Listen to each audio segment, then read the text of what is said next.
So now we're going to dive a little bit deeper into the training aspect of our program. So our members, they spend about 4 to 5 weeks on campus participating in training. So that's a pretty long time. It's pretty intense.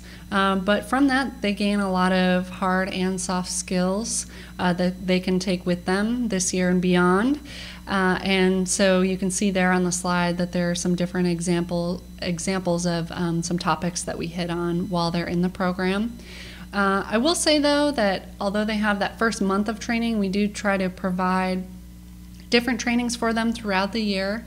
And so whether to build on some of these topics or presenting new topics, we like to develop leaders as it's part of our mission. So training is very important to us as an organization.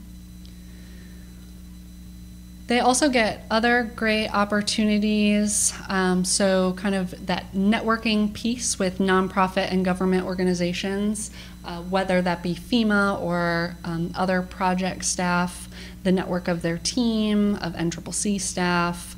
They meet lots of people during their term of service that can be beneficial for them. So our teams, as I mentioned, they travel to their projects, so that's kind of a selling point sometimes for folks, is that they're interested in traveling, and this is a great way to do that. So not only are you helping people, but you get to travel the country while doing it. Our members gain and develop skills, and so one of the things that I wanted to mention is that for NCCC and FEMA Corps, all of our members receive different roles, or what we call team positions. So for example, a Corps member on Team Green 1 is assigned to the Vehicle Safety and Tools position, where they're in charge of making sure all their tools are sharp, making sure the team is wearing their personal protective equipment, and making sure the van that they drive around thousands of miles around the country, that's good to go, the oil's changed, all that good stuff. Another example of a team position may be the peer helper. So someone on that Team Green 1 is a peer helper, which means they work with our campus counselors to kind of have a pulse on the dynamic of the team, checking in with individuals, checking in, making sure they're doing okay, see if they need any additional resources or support. Another example is the physical training coordinator, or PT coordinator. So as a part of both of our programs, our members are required to work out 3 days a week and for 45 minutes each session. And so there's someone on the team that has to plan the workouts for those sessions. So if you know someone who likes to work out, they can do that when they're in this program. It's highly encouraged. So, and on the slide there, you'll see a list of other skills that they will develop while they're in the program. But I think those team positions, that's a great example of a leadership opportunity where they gain lots of different skills. Our members, we expect them to come into the program with some of these things already, so initiative, adaptability, balance, and confidence. But I also think that it's important to note that this is something that they'll improve on each one of these things throughout their term of service. So maybe, for example, they had a hard time taking initiative before this program, but by the end, we've worked with them, developing them as a leader, and maybe they're taking more initiative than they initially had when they began. It's really neat to see the growth of our members when they start, or kind of the progression, when they start the program to the end. So member benefits, we pay for all of their meals, so we provide that. They have a team budget. Our team leader has a debit card, and the team works together to make a grocery list, go shopping for food, and they also cook together. We provide limited health care benefits, child care benefits, and then we also, there's also forbearance on qualified student loans, which is something that's good to know.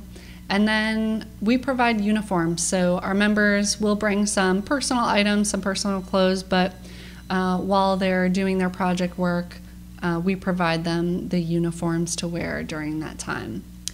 Other benefits we give GED assistance to people who maybe have not received their GED or high school diploma. And then in other cases, we provide college credit to people who are interested. We have different college credit opportunities built into the program. So in addition to paying for food and for housing, our members receive a living stipend. So on here you can see that it's $4,000 for Corps members. It's about 3 times as much for the team leader position, and I say that just to show that there is a higher level of responsibility with that opportunity. Our members get this living stipends every other week, and they can use it as they wish, so to pay bills at home or to kind of pocket the money or pay for shampoo and conditioner and deodorant and all that kind of stuff. And then when they complete the program, they receive $5,730 to use towards furthering their education. They have up to 7 years to use this award money upon completion of the program, which I think is good to know, because when people are done NCCC or FEMA Corps, they don't have to go back to school right away in order to use this money. If they wanted, they could use it within 7 years of completing the program. We provide transportation to and from the campus that they're assigned to. So if you're assigned to the Sacramento campus, we would fly you out here at the beginning of the program, and then when you complete it, we'll fly you home. And then, we also, as I mentioned, our teams drive a 15-passenger van to and from their project sites, so that's something we provide for them. And our FEMA Corps group has some additional security clearances. Wanted to mention that. All of our members for NCCC and FEMA Corps go through a basic health, there's a basic health form that they have to fill out, as well as a background check.